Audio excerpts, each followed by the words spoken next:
Hello.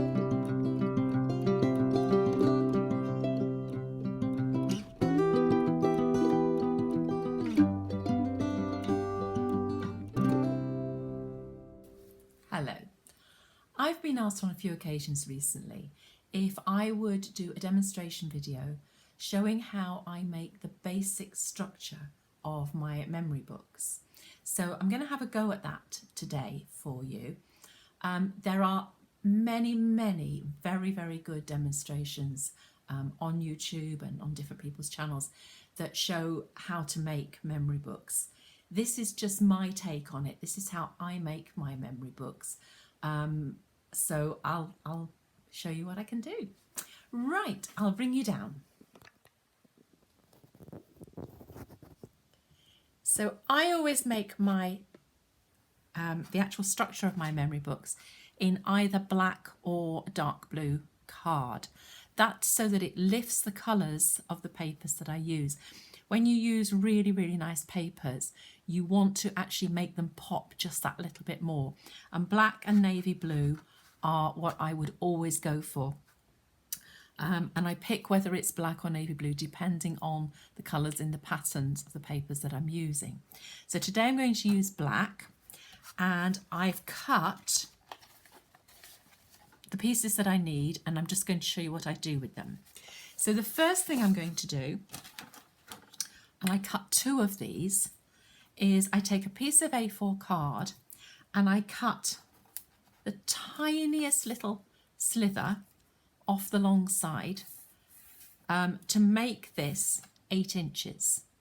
So it's now 8 inches wide. I don't take anything off the length. So 8 inches and full A4 length. And then what I do is I get my scoring tool and I score it at 8 inches and at 8.5 inches. Now the reason for those two score lines is I've found from experience, particularly with the heavier books, if you don't have that double score line, you can't open the book flat. It sort of doesn't open flat. So that ½ inch is actually really important in being able to have a book that opens completely flat. And the way you fold it is, this is your page, this is your spine. On this first score line, so the score line nearest your page, you're going to fold your spine in.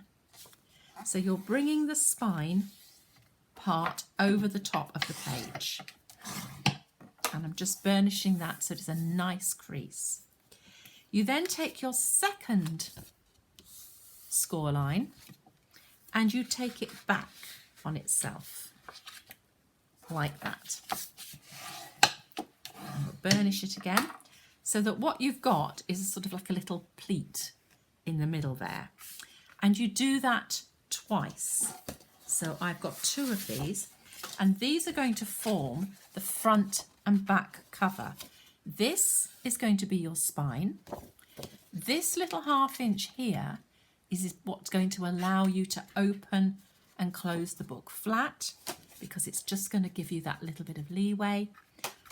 And then this will be your front cover. So I'm just going to pop those to one side for a moment, and I'm going to focus on the pages. Now, I have found from experience that 5 pages is the optimum number of pages that will fit inside that spine. So that will take 5 pages really nicely. If you wanted it to be bigger, you'd have to expand it by, let me just, not having your spines together. So I like my spines together like that. If you wanted more than 5 pages, you'd have to increase it by moving your spines apart. I found that 5 is absolutely optimal. So you cut 5 pieces of card, 8 inches by 9 inches. So 8 inches by 9 inches. And then what you're going to do is you are going to score at 8 inches, and you're going to score again at 8.5 inches. And you do that on all 5 of them. So you score at 8 and you score at 8.5. And then the reason for this is you've got your 1/2 inch, which is your glue tab, and that's going to mean you've got a 1/2 inch space between each page, which allows space for pockets and flaps and all the bits and pieces that you're going to put inside your album. This 1/2 inch works in the same way as the one on the front and the back. It allows the page to fold right back so that you can see everything on it.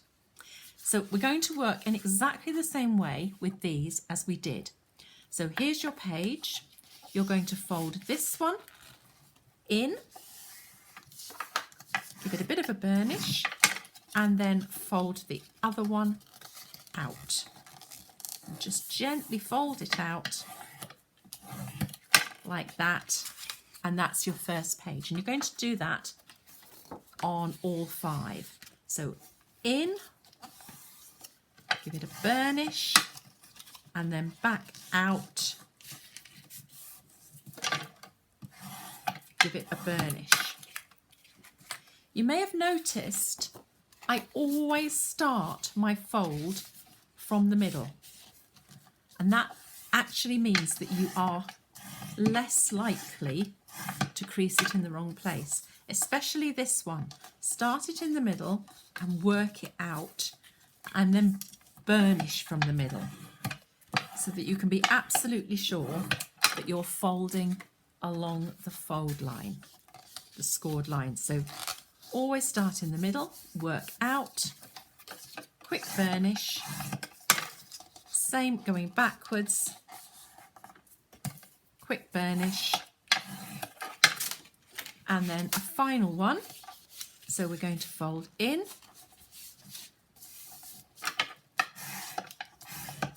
and then we're going to fold back out. So what you've got is your glue tab and your bit that's going to help you fold it flat. Okay, so once you've got 5 of those, you can stick those directly into your book if you want to. I prefer to have a little more structure. So particularly because, you know, I'm selling mine, I want them to be sturdy. The card that I'm using is 240 GSM, which I have found in my experience to be the best card to use.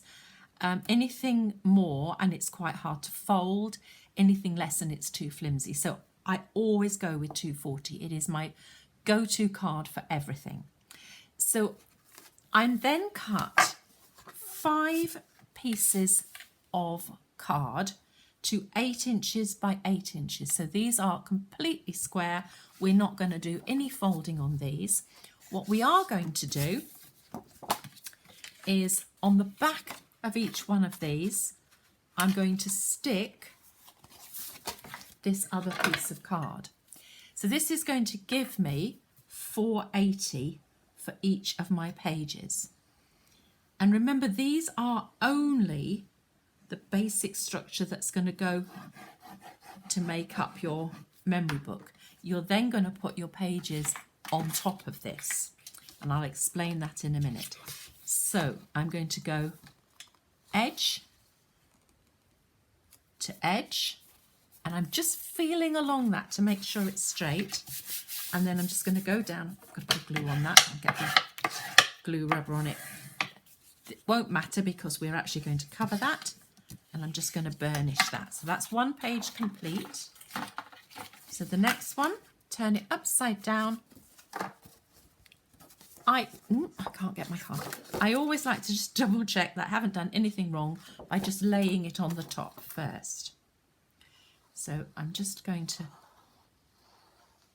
run some glue round that, and again lining it up top corner to top corner, feeling along, because you want this to look like one piece of card, although it's two. And just burnish that into place, and that's the second one, and we'll do the same with the third. So let's just make sure it's going to fit first, which is the right way up. Okay, I find it easier to stick it with this up than try and stick it and make it fit into that crease, because if it does go very slightly over, it doesn't matter, whereas it would if it was going into the crease. So always go against the crease. So let's put this one on.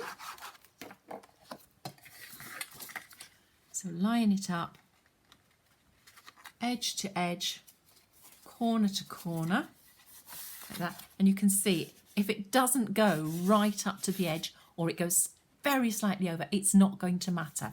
Whereas if it's that side, it is going to matter, because it's going to actually impinge on that.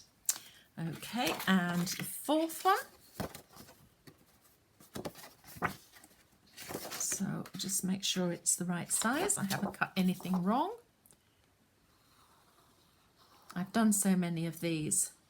Sometimes you can get a bit blasé and start cutting and forget what you're cutting. So edge to edge, run your fingers along. As I say, you don't need this second bit. I only do it because I want it to be very sturdy. And edge to edge again. So if I'm running memory book courses, which I do quite regularly, we don't put this extra piece on, purely because I don't actually charge very much for my courses, and if I started putting extra pieces of card on,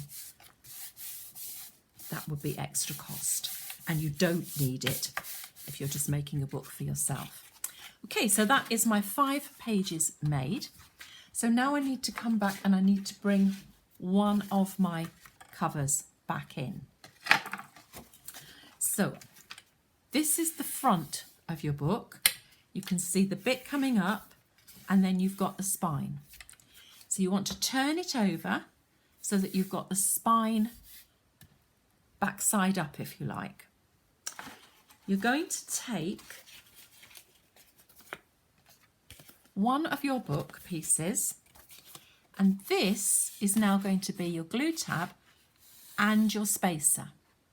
So what you're going to do is, on this side of your glue tab, so there's your second fold, this side of the glue tab, you are going to put your glue.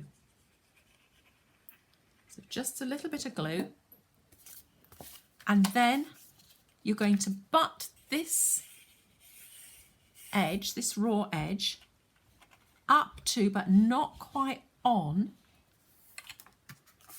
that second crease. So here's the first crease of your front page. Here's the second crease. So this is standing up like this. Here's that crease. You're going to butt the raw edge of your page up to that crease, so that you've got that 1/2 inch gap. And you're going to give that a really good push down. I can't really get my tool in there very easily, but give it a really good push. And then, like a book, you're going to close that page, and then you're going to give it another really good push down. The more you can actually do this, the more you can put on your pages without them falling out. You really need to keep giving that a really good push down. So that's the first page of your book in. Because you've got the second fold in your page, you can fold it flat. So your first page is now on top of your cover, and you've got your spine showing.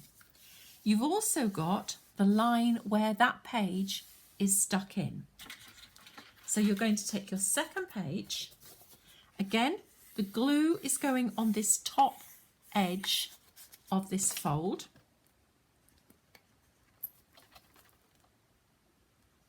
So we're going to put our glue along this top edge. We're going to line this raw edge up to the page before. We're going to make sure it's level top and bottom and that it is butted right up to the page before.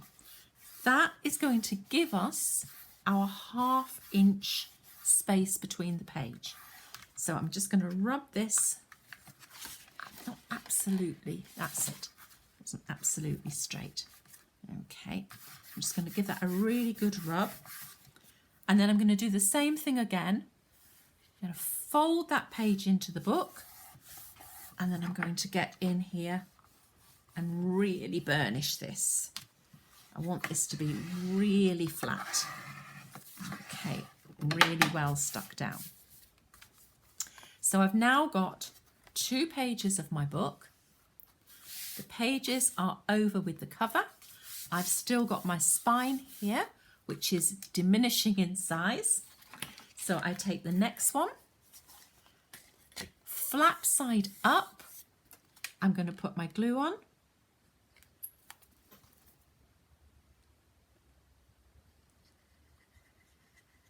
Get my glue. And I'm going to do the same thing again. So I'm going to butt the raw side of that up against the page before. Make sure it's lined up top and bottom. And then I'm just going to rub that. Also works to warm the glue, which helps it to be absorbed into the fibres of the card. And when I'm happy with that, I'm going to fold that over and then burnish that onto the spine, like that. So that's now 3 pages of my book in place. Each one has got a 1/2 inch gap in between. So now I come to the 4th one, same thing again, glue along that top edge of the glue tab, laying my glue down flat, which isn't a good way of doing it. Okay, raw edge up against the edge of the page before. Give it a really good push down. I'm just going to speed this up a bit. I would actually spend more time than this. And the same there. And then I'm going to do the same on the 5th one. So glue, pop it down, line it up top and bottom, give it a really good push down, not so much that you move it. Okay, and then when you've done the last one, you've got a nice neat 1/2 inch that is the final 1/2 inch of your spacers left of your spine. So that then, just going to lay that upright, is part of your book completed. All we've got to do now is take the other cover, and we're going to make sure that's laid the right way. So there's the front. Get it the right way. There's the front. There's our little extra bit. That's our spine. So we turn it over so that our spine is there. And then we're going to put some glue on this, and I can see some of my spines aren't absolutely straight. I might have to just have a look at that afterwards. Sometimes you can rectify it when you stick this one on. But I've been trying to do it too quickly. I would normally take a little more care. And then I'm just going to put that spine again so that it's not going over that bend, but so that I've got that little bit of flexibility there. And then I'm just going to push that into place. Okay. And I've now got my book, my spine, and you can see how that extra ½ inch allows every page to fold flat like that. So you've just got that ability now to open the book completely. I would never ever put my decorations straight on to each page. So the next thing I would do, let me just turn around and get them, is I would cut myself 14 pieces of card at 7 3/4 by 7 3/4. And these are what I would actually build my page on. So I would have my card 7 3/4 by 7 3/4. I would have my decorative paper at 7 1/2 by 7 1/2. And then I would build that page, and then I would stick that page in on top of my page. What that means is if you make a mistake with a page, you're not going to have to scrap the whole book. But it also gives you that chance to put an extra 240 on that side and that side and that side and that side. And you're gradually building up the sturdiness of your book until in the end, that whole book is completely full and it will stand up and be rigid in its own way. So I hope that has been helpful. 2 pieces, A4 pieces cut 8 inches but left at full length, and then scored at 8 and 8 1/2. 5 pieces cut at 8 inches by 9 inches and scored at 8 and 8 1/2. And then 5 pieces cut at 8 inches by 8 inches. If you want them, you don't have to have them, but if you want them, another 5 pieces cut at 8 inches by 8 inches. I have not found a way of doing each page on less than 1 piece of A4. So in your book yourself, you've got 5, 6, 7 pieces of A4. You've then got another 14 pieces of A4 for your actual pages. So it isn't cheap on card. And even if I make a 6 by 6 book, it still takes 1 piece of card per page. So it isn't, it isn't really economical on card. I do save all my cut-off bits, not my tiny strips, but I do save all my other bits to make my pockets and all my embellishments, and I rarely have many of these left. So, you do use them all if you keep them. Right, I hope that's been helpful. What I'm going to try and do is 1 a week, I'm going to try and show you different pages. It won't necessarily be for this book because I need to start making this book, but I will try and show you a different page each week as we go along. Okay, thank you very much for watching, and I hope to see you soon. Bye-bye.